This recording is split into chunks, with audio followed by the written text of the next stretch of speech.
안녕하십니까. 지저스 메디컬 센터 조형훈 원장입니다. 우리는 열심히 신앙하고 있습니다. 그러한 근거는 로마서 10장 9절에서 10절 그 내용을 근간으로 우리는 신앙을 고백을 했으며 그에 따라 우리는 열심히 신앙생활을 하고 있습니다. 그런데 우리의 신앙을 다시 한번 점검을 해봐야 됩니다.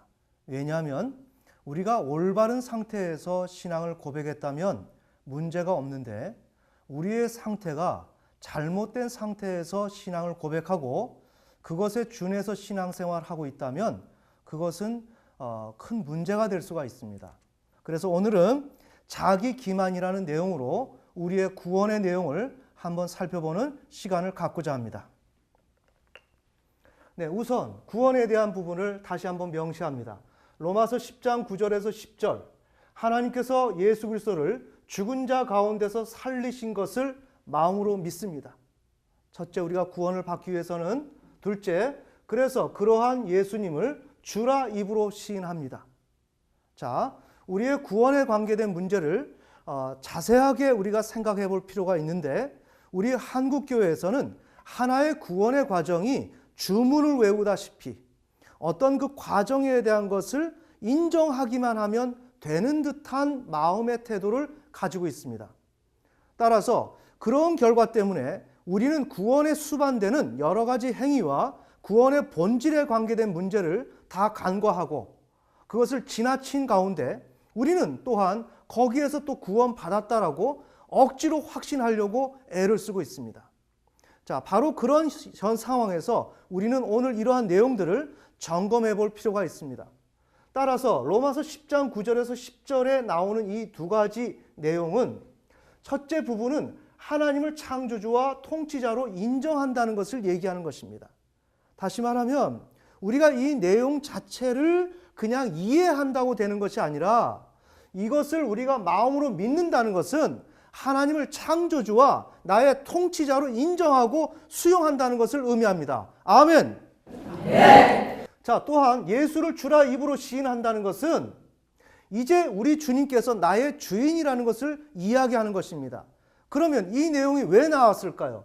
첫사람 아담이 죄를 짓고 타락하여 저주 가운데 빠졌는데 그래서 우리는 죽을 수밖에 없는 형편에 놓여졌는데 이제 하나님께서 둘째 아담을 보내서 우리의 죄와 타락과 저주를 해결하시기 위해서 우리에게 보내셨다는 것입니다. 그런데 그 보낸 그 주를 예수님을 우리가 주로 받아들여서 이제는 주님의 통치를 받아서 우리가 에덴에서 실패했던 일을 다시금 실패하지 아니하고 성공적인 하나님의 그 통치를 이루어 드릴 수 있도록 하기 위해서 우리는 노력하겠다 하는 마음으로 예수님을 주라 시인하는 것입니다. 아멘. 네. 자, 그러니까 이 두 가지 내용을 합쳐서 생각해 보면 하나님을 창조주와 통치자로 인정하고 순종한다. 그런 의미에서 우리는 로마서 10장 9절에서 10절의 내용을 근간으로 마음으로 믿어서 입으로 시인을 하는 것입니다. 그래서 우리가 구원을 받습니다. 자, 그러면 우리의 구원이 이것을 입으로 시인했다, 마음으로 믿었다 그래서 구원을 받는 게 아니라 이렇게 입으로 시인하고 마음으로 믿어서 구원을 받지만 궁극적으로 이렇게 하는 것에 대한 동기는 내가 하나님 앞에 하나님을 창조주로 인정하고 통치자로 인정해서 앞으로 그 통치를 절대적으로 따라서 살아갈 사람입니다 하는 그 내용을 내가 이 내용 속에 담아서 고백했기 때문에 나는 구원을 받는 것입니다. 아멘. 네. 그런데 지금 우리는 이러한 행위, 수반되는 행위는 다 빼버리고 로마서 10장 9절에서 10절에서 나오는 그 내용을 내가 이해하고 내 마음속으로 믿어지기 때문에 그래서 나는 예수님을 주라 시인한다라고 생각해서 입으로 예수님을 주라 시인합니다. 그러니 나는 구원을 받는다 이 이야기입니다. 아닙니다. 자, 이 얘기가 또 왜 나올까요? 이러면서 하나님께서는 야고보서의 말씀을 통해서 뭐라 그랬어요? 정작 너가 믿는다면 행함이 따라야 된다. 이렇게 얘기를 하니까 또 뭐라고 얘기했느냐? 우리는 구원을 이렇게 입으로 시인해서 하나님의 은혜로 전적으로 구원을 받았는데 무슨 행함이 필요하느냐? 이런 얘기를 해요. 아닙니다. 야고보서에서 나온 것은 율법주의로서 구원을 받아야 하는 행함이 아니라 은혜로 받은 사람이 이와 같이 하나님을 통치자로 인정한 사람이 정말 인정했다면 그 행함이 보여져야 한다는 내용에서 행함을 요구하는 것입니다. 아멘.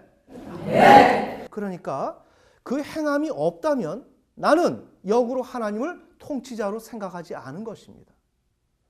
하나님을 인정하지 않은 것입니다. 우리는 명백히 해야 됩니다. 자, 왜 그런가? 지금 우리 한국교회에서는 이러한 내용 자체를 분명하게 갈라서 명료화시켜서 성도들한테 지금 가르쳐주지 있지 못하고 있습니다. 성도님들이 이 문제에 대해서 이건가 저건가 혼미한 가운데서 막연히 구원은 은혜로 된다. 구원은 선물이다. 선물 맞죠? 하나님이 선물 주셨죠? 그러나 그 선물이 뭔데요? 이런 조건이 따라붙는 선물인데요. 아멘! 네. 자, 그래서 구원은 창조주 하나님의 통치의 의지를 전적으로 인정하고 수용해서 행함을 통한 순종함 없이는 이루어지지 않는 것이다. 단순히 로마서 10장 9절에서 10절에 그 사실을 인정 고백한다고 주어지는 것이 아니다. 그런데 현 시대 우리 한국교회는 이렇게 단순한 고백을 하면 구원받는 것으로 이해를 하고 그 차원에 머물러 있다는 것입니다. 자, 또한 구원은 당연히 하나님으로부터 시작되었으며 그 완성 또한 그분의 의지와 능력으로 성취되는 것은 분명합니다. 자, 그런데 신자는 하나님의 백성으로 살아가려는 그런 동기와 의지를 소유해야 합니다. 다시 말하면 신자가 가져야 할 동기와 그 의지마저도 하나님께서 주시는 것은 아니라는 것입니다. 물론 하나님께서 우리 연약한 우리들에게 독려하시고 우리를 아껴주시고 사랑해주시면서 인내하시면서 우리를 다양한 방법으로 하나님의 그 전능하심으로 우리를 인도하실 것입니다. 그러나 결국 이 문제가 어디에 봉착하는가? 창세기 3장에 우리는 봉착한다는 내용이에요. 아담과 하와에게 하나님께서 명령을 주셨을 때 하나님은 그 명령을 수행하는 것까지 아담의 그 역할까지 감당하지 않으셨습니다. 아멘. 네. 결국 우리의 신앙생활에서는 걸러서 결국에는 내가 해야 될 역할이 주어진다는 것입니다. 그런데 지금 우리 한국교회 신자들은 무언가 모든 것을 하나님이 다 해주신다라고 망상 속에 살아가고 있습니다. 그건 망상입니다. 그러면 우리의 자유의지는 어디로 갔나요? 나는 누구인가요? 나는 도대체 무엇을 하는 사람입니까? 나는 왜 태어났고 내가 왜 살아갑니까? 내가 왜 피조물이고 피조물이 될 수 있는 근거가 무엇입니까? 내 안에서 하나님이 다 해버리는데 이해가 되십니까? 하나님이 다 하셔도 하나님이 모든 것을 감당해 주시려고 해도 할 수 없는 부분이 있다는 것입니다. 그것은 신자 개인에게 주어져 있는 자유의지와 그 동기와 그가 정말 그 동기가 있었다면 해야 되는 그 역할, 이것은 신자의 몫이라는 내용입니다. 아멘. 네. 자, 그런데 이렇게 우리가 하고 있지 못하고 그럼 문제점이 뭔가? 우리는 하나님의 전능성을 이런 가운데서 과대 포장하고 있고 강조하고 있습니다. 하나님의 전능성은 무한하십니다. 그건 진실입니다. 그런데 그 전능성을 인간이 이용을 합니다. 하나님의 그 전능하심을 우리는 이용을 합니다. 어떻게? 신자에게 마땅히 주어진 일정 부분의 고유한 책임을 회피하기 위해서 하나님의 그 전능성을 필요 이상으로 선전하는 거예요. 필요 이상으로 부각을 시키는 거예요. 그 의도가 무엇인가? 내가 감당해야 될 것을 하지 않기 위해서입니다. 내가 어려움을 극복해야 되는 문제를 하지 않으려고 하는 그 취지에서 하나님의 전능성을 계속 외치는 거예요. 그리고 하나님께서 약속하셨다는 것을 외치고 하나님의 그 경륜을 외치고 하나님의 신실함을 외쳐요. 그 뒤에는 뭐가 있나요? 내가 안 하고 싶은 거예요. 아멘. 네. 자, 그래서 그 안 하고 싶은 것이 뭔가? 우리는 자기 기만이라는 요소입니다. 나는 안 하고 싶어 하는 것인데 나는 해야 될 존재임에도 불구하고 그렇게 해야 될 존재라는 것을 기만을 합니다. 그러고 우리가 살아갑니다. 자, 이렇게 자기 기만을 어떻게 하는지에 대해서 우리가 알아보려면 대자 존재로서의 인간 실존이라는 테마를 우리가 한번 생각을 해봐야 합니다. 자, 우리는 대자 존재입니다. 자, 대자 존재라는 설명을 한번 이 그림을 통해서 한번 설명해 보겠습니다. 자, 우리는 영과 혼과 육신으로 이렇게 이루어져 있습니다. 하나님은 근원적 대상입니다. 이제 우리가 잘 봐야 됩니다. 하나님께서는 나의 근원입니다.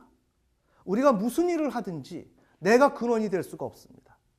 모든 일을 하든지 하나님을 기초로, 하나님을 근간으로 우리는 그렇게 생각하고 살아가야 합니다. 그런데 우리는 나 자신을 근원으로 생각합니다. 하나님을 떨어져서 나 혼자 생각하면서 그 근원적인 대상을 찾아내려고 합니다. 이럴 때 하나님은 나의 근원이 되지 못합니다.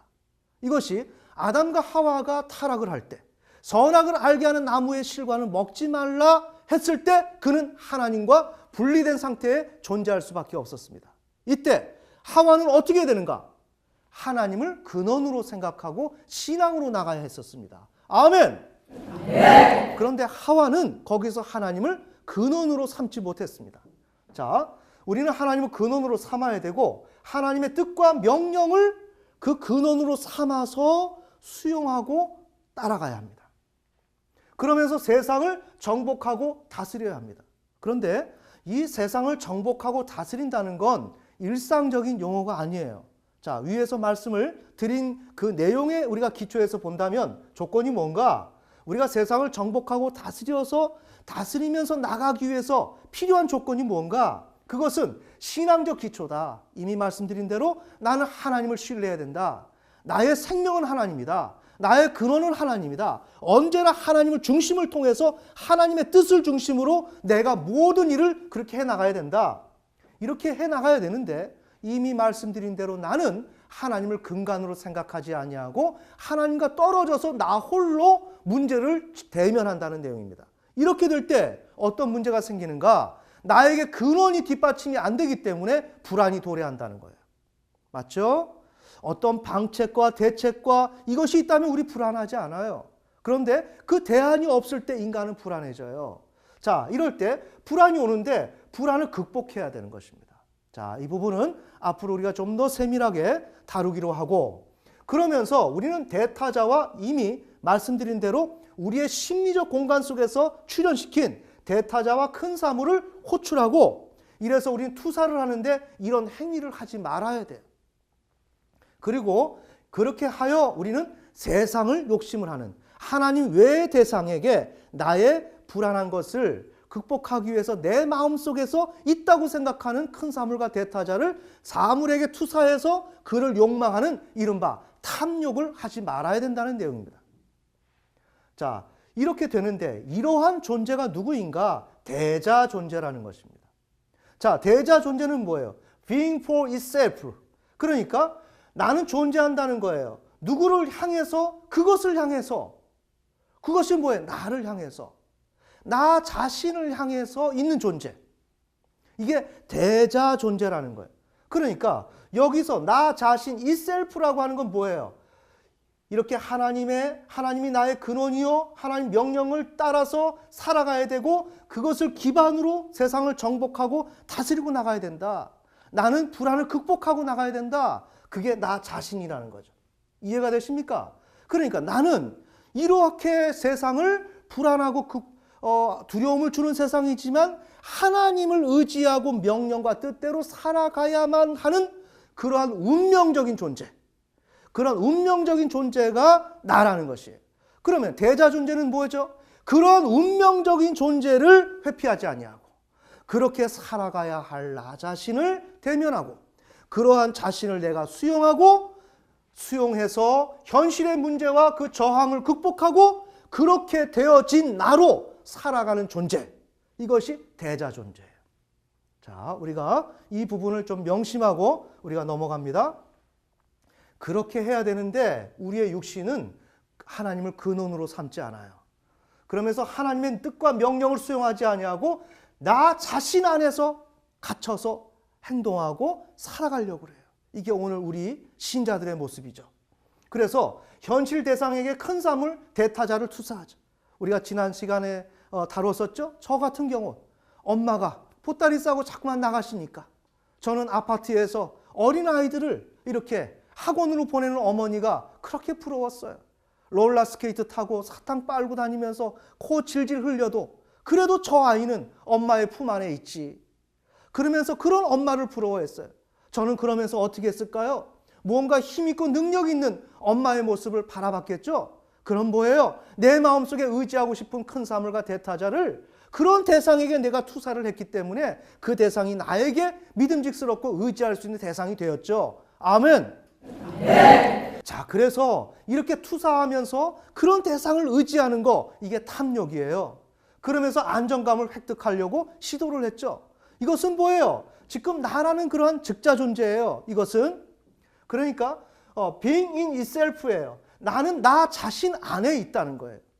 나 자신 안에. 이렇게 살아가야 할 나를 내가 대면하면서, 초월해서 대면하면서 이대로 극복하고 살아가야 하는데, 이러한 내용을 담지한 그 내용 안에서 더 이상 극복하려 하지 아니하고 그 안에서 머물러서 살아가는 존재, 이게 즉자 존재라는 거죠. 자, 이렇게 될 때 제가 뭐라 그랬어요? 혼이라는 것은 스스로를 타자화시키는 것이다. 타자화시켜서 내가 나를 보는 것이다. 누구야? 왜 공부 안 하니? 제가 공부 안 했어요? 저는 열심히 했는데요? 이럴 때 저는 제가 열심히 했는데요 할 때 나를 타자화시켰죠. 내가 나로부터 초월해서 내가 공부했는지 안 했는지를 보고 있죠. 바로 그렇게 하는 내가 누구냐? 정신이라는 거죠. 자, 이렇게 정신이 이렇게 출현이 될 때 우리에게는 두 가지의 갈등의 구조로 정신이란 존재가 설정되게 됩니다. 한편에 정신으로 나왔지만 그래도 내가 육신 가운데 살고자 하는 욕구를 가진 정신, 또한 한편에서는 하나님의 말씀대로 대자 존재로서 살아가고 싶은 정신, 이렇게 존재합니다. 그런데 우리는 어떻게 해요? 여기서 갈등을 하죠. 그런데 내가 육신 쪽을 선택하면 나는 어떻게 돼요? 즉자 존재로 되는 것이죠. 맞죠? 그러나 내가 이렇게 대자 존재의 그 성향대로 이렇게 혼에 저장되어 있는, 메모리되어 있는 이러한 패턴, 패러다임대로 내가 살고자 한다. 이러면 어떻게 해요? 대자 존재화가 되는 거죠. 자, 인간은 우선 이렇게 대자 존재화가 되어야만 내가 하나님을 믿고 신앙생활하는 것이 이게 얘기가 맞는다는 내용입니다. 잘 보세요. 내가 이런 뜻대로 살아가야 될 것이 난데 그런 것을 이어받아서 정신이 이것을 수용해서 살아가려고 하는 내가 되어야 나를, 나 자신을 보고 하나님 명령대로 살아야 될 나를 대면하면서 어려움과 환경을 극복하면서 하나님을 믿고 나간다는 게 말이 맞지. 이것을 포기하고 즉자 존재화로 된 사람이 내가 하나님을 믿는다고 100번 이야기해봐야 그 사람은 입으로 믿는 것이지 마음속에서 이미 즉자 쪽을 선택했고 대자를 취소하고 거부했기 때문에 이 사람은 아무리 교회를 다녀도 예수 믿는 사람이 아니다. 아멘. 네. 자, 그런 의미로 대자 존재로서의 인간 실존을 우리가 먼저 생각해야만 우리가 이와 같이 로마서 10장 9절에서 10절 사이의 말씀을 놓고 입으로 앵무새처럼 여러 가지 이야기를 하고 나는 구원받았다 라고 얘기하는데 실은 이런 신앙의 본질을 외면하고 겉으로만 신앙생활하고 이걸 누가 파헤쳐주는 사람이 없으니까 그냥 보란듯이 나는 아주 당당하게 예수를 믿고 또한 목회자가 자기만 그러면 좋은데 성도들한테 그것을 가르친단 말이에요. 그렇게 분위기를 만들어버려요. 그럼 여기서 깨고 나와야 되는데 대자 존재로, 즉자 존재로 계속 머물러 있고 나 자신이 그렇게 왜곡된 신앙생활하도록 방치해둔단 말이죠. 아멘. 네. 자, 이런 대자 존재로서의 인간 실존을 살펴봤으니까 이러한 내용 가운데서 우리는 어떻게 해요? 자기를 기만한다. 대자 존재로서 살아가야 될 나 자신을 이렇게 부인하고 아주 애매모호하게 이렇게 구렁이 담 넘어가듯이 지금 우리가 그렇게 넘어간다. 그러면서 입으로 이렇게 시인하면서 실은 하나님의 통치에 절대 순종할 의향이 없는 사람들이 성경에서 그렇게 하라고 했으니까 난 했으니까 나는 구원받는다 이렇게 나온단 말이에요. 아멘. 네. 그렇게 나오게 되는 이유는 뭔가 내가 나를 기만시키고 있고 그 기만하는 그 기제를 어느 누구도 알 수 없기 때문에 당당하게 그렇게 하고 그렇게 될 거로 스스로가 기만해놓고 스스로가 그렇게 믿는다 이거죠. 그러나 그 사람은 구원을 못 받죠. 왜? 난 이미 말씀드린 대로 대자 존재로서의 삶을 이미 거부했기 때문에. 그래서 이 사람은 거부한 사람이기 때문에 하나님을 믿고 나가는 그 고난의 터널을 통과할 수도 없고 그 길을 갈 수도 없고 가려고 하지도 않는다. 아멘. 네. 자, 그럼 우리가 어떻게 자기 기만하는지 한번 내용을 보겠습니다. 이미 말씀드린 대로 영, 혼, 육이 있습니다. 자, 이렇게 될 때 현실 세계에서는 신앙적 대상 하나님이 계시고 반면에 탐욕을 유발하는 대상이 있고 예를 들어서 어린아이들에게 이렇게 문방구에 가니까 이쁜 지우개가 있어요. 예를 들어도 또 지우개를 들었습니다. 뭐 마땅하게 들 게 없어 보여서. 네. 이런 대상이 있어요. 이렇게 될 때 육신은 어때요? 세상을 탐욕하고 싶어요. 이미 말씀드린 대로 즉자화가 되어가지고 즉자적인 존재가 육신이기 때문에 또한 이쁜 지우개를 이렇게 욕망하는 것입니다. 네. 내가 갖고 싶은 거, 내가 나를 보면서 나가 어떻게 살아야 되는지 알아서 이건 하지 말아야지 이렇게 해야 되는데 그럴 겨를도 없고 자기 안에 매몰되어 있고 함몰된 존재, 즉자 존재. 그렇기 때문에 이것을 욕망하죠. 자, 이렇게 욕망을 하는데 이렇게 될 때 나는 혼이 이렇게 나로부터 초월을 해서 정신이 발현이 되죠. 이렇게 정신이 발현될 때 양극단이 생긴다 그랬습니다. 이때 갈등이 생기죠. 갈등이 생기면서 육신적으로 내가 기울어져요. 왜? 이쪽이 너무나 탐이 나거든요. 그러니까 하나님의 법 체제보다 육신의 체제 쪽으로 내가 기울어져요. 그래서 하나님의 법을 준수하고 의욕하는 것이 저하가 되죠. 자, 이렇게 됨으로 인해서 어떻게 돼요? 육신으로 기울어졌는데 육신을 넘어서지 못하게 됩니다. 잘 보셔야 됩니다. 육신을 넘어서지 못하는데 이때 결국 자신은 육신의 것을 선택하고 취해야 할 것으로 생각한다는 거죠. 천천히. 자, 육신을 넘어서지 못하게 되는 순간이에요. 이때 나는 누구예요? 대자 존재죠. 그죠? 하나님의 뜻과 명령대로 불안을 극복하고 세상을 정복하고 다스리고 나가야 할 그런 사람이에요. 육신을 거부하고 육신이 주는 안락함을 거부하고 그런데 나는 지금 그것을 넘어서지 못하도록 육신의 욕망이 커요. 자, 이렇게 될 때 나는 어떻게 되는가? 나는 이것을 선택해야만 해 이렇게 생각한다는 거예요. 나는 이거 어쩔 수 없어. 많이 듣던 소리죠? 우리 신자는 연약해. 우리는 죄인이야. 아담으로부터 원죄가 있으니까 나는 죄를 지을 수밖에 없어. 이런 거짓말을 하는 거예요. 이게 우리 교회사의 세계 교회사의 아이러니예요. 이것이 어거스틴을 통해서 원죄론이 나왔어요. 그 원죄론은 다시 한번 재고해 봐야 합니다. 아멘. 네. 우리에게 있는 원죄는 방어 기제예요. 우리를 피해 나가도록 만드는 것이 그 원죄론이에요. 성경에 그렇게 원죄론을 그렇게 설명해 놓은 곳이 없어요. 원죄는 달리 적용되고 있습니다. 자, 오늘 우리가 이 시간에 그것을 다룰 수 없기 때문에 자, 그래서 이렇게 나는 육신의 것을 취하고 선택해야만 해 라고 얘기할 때 나는 어떻게 돼요? 즉자 존재화가 되는 것이죠. 자, 의미가 뭔가? 대자 존재로 살아가야 할 자신을 부인한 것이라는 거예요. 여기에서 나를 부인한 것이에요. 정말 어려움을 경험해야 될, 그걸 극복해야 될 그걸 부인해버린 거예요. 그렇게 살아가야 될 것이 인간의 운명이요. 그게 사명이에요. 그게 책무예요. 그것을 부인해버렸어요. 자, 그래서 하나님의 법을 따를 의지도 없어요. 의지가 없어요. 그런데 이 사람이 어떻게 되죠? 방어 기제로 죄책감을 갖죠. 그러니까 과도한 종교적 열심을 내요. 입으로 시인해요. 하나님을 믿는 척해요. 그러면서 나는 믿는다 그래요. 자, 이 신앙의 고백, 이 신앙 고백이 정작 하나님을 믿는 것일까? 안 믿는 것이죠. 왜? 나는 이미 즉자화가 되었기 때문에. 나는 나에게 준 그 대자라고 하는 대자 존재라는 것이 나의 사명이고 나의 본질인데 그것을 이미 나는 거절했기 때문에. 그런 사람이 내가 아무리 한다고 할지라도 그것은 하는 게 아니죠. 하는 척이죠. 자, 오늘 다룬 내용이 잘 적용되어서 여러분이 꿈꾸는 귀한 신앙생활 되시기를 예수님의 이름으로 축원합니다.